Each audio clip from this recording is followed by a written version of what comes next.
Beep, beep, beep, beep, beep, beep, beep.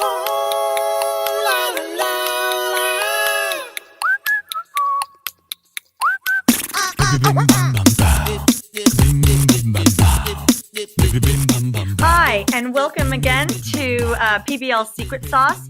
Today I'm going to be talking about aligning your PBL unit with the standards that you're required to teach. As you know, in this series, I'm trying to pull back the curtain on the different kind of day-to-day, step-by-step processes that I go through when I'm designing or adapting a unit. And I get a lot of questions about this one in particular, and rightfully so. We know that PBL is engaging. We know that it's really student-centered. We're starting to see the research come out about how successful it is. But it is really important, especially if you're looking to get buy-in from other teachers and administrators, it's really important that you can prove that it's aligned to the standards as well. And that's what I'm going to show you today, is a little about my process of how I do that. So let's just backtrack for just a second and make sure that you know that PBL is really for all learners. The reason why we think as hard as we do about the standards is because it's really not meant to be just done on like a fun Friday or a PBL month after testing. It's not meant to just be for people that are ready to be challenged and have finished their work. It's really meant to be the vehicle for the content on a day-to-day basis. That's its intention. But how do you develop a unit that hits as many of the required standards as you can? So what I'm going to do today is talk you through a little bit about my superhero unit, which is the one I'm currently in right now.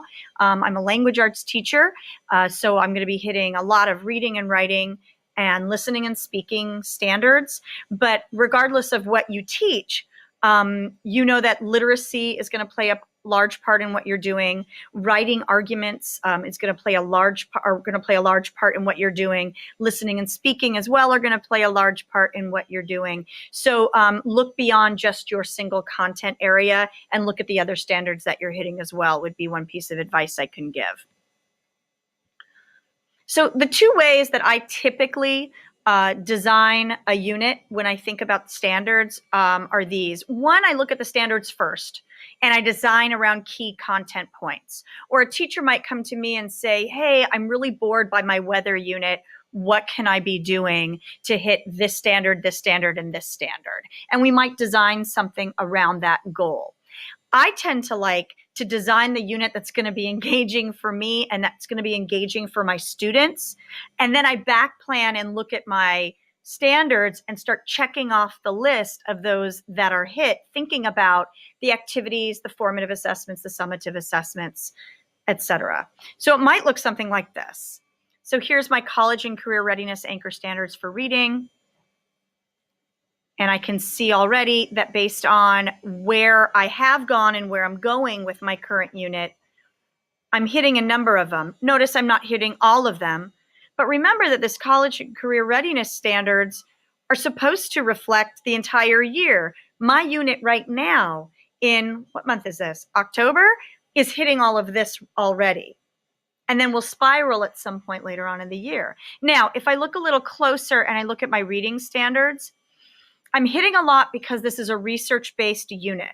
They're doing a lot of research and informational readings, videos, as well as articles. However, once I fill this out and I start to check things off, I notice that something like number 9, analyze a case in which 2 or more texts provide conflicting information, that's not something I have hit in a targeted way at all. And so now I have to go back and think, right now, they're in this research portion of the unit. How can I target that in a mini lesson? How can I challenge them to find those conflicting arguments that push back on something that they are thinking that they are going to be focusing on? That's my challenge. I have to figure that out. Remember, again, if you are a math, a history, science teacher, you're probably going to have them write an argument of some kind or something that's informational. And so look over at the writing standards and see what standards you are hitting. Same with your listening and speaking standards. My students do these Ignite type speeches at the end of the unit, kind of like these mini TED Talks that are on a real clippy schedule. And to do that requires a lot of the knowledge of these standards. Now, I also want to tell you about this. Because project-based learning is so cross-curricular, I leave a line item for students to fill in that is specific to what they're studying. So for instance, earlier in the semester, my students wrote origin stories that were science fiction based, and they had to weave in the science that proved their superpowers.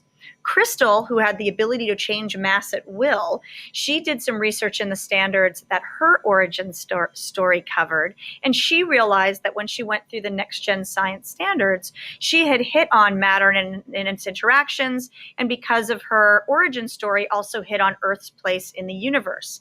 She had encountered a number of different resources that informed her about these things, and then also in her writing, dropped little breadcrumbs that hit on these as well. Lucia, on the other hand, her superpower was the ability to calculate and predict using game theory. So she kind of predicts the future looking at pattern recognition. And that took her into the math standards. And so she did a little diving as well to figure out her math standards. She's an 8th grader, but once I showed her where she could find the math standards, she also realized that there was a high school algebra standard that hit some of the research that she was encountering as well. Anyway, I hope this process helps you.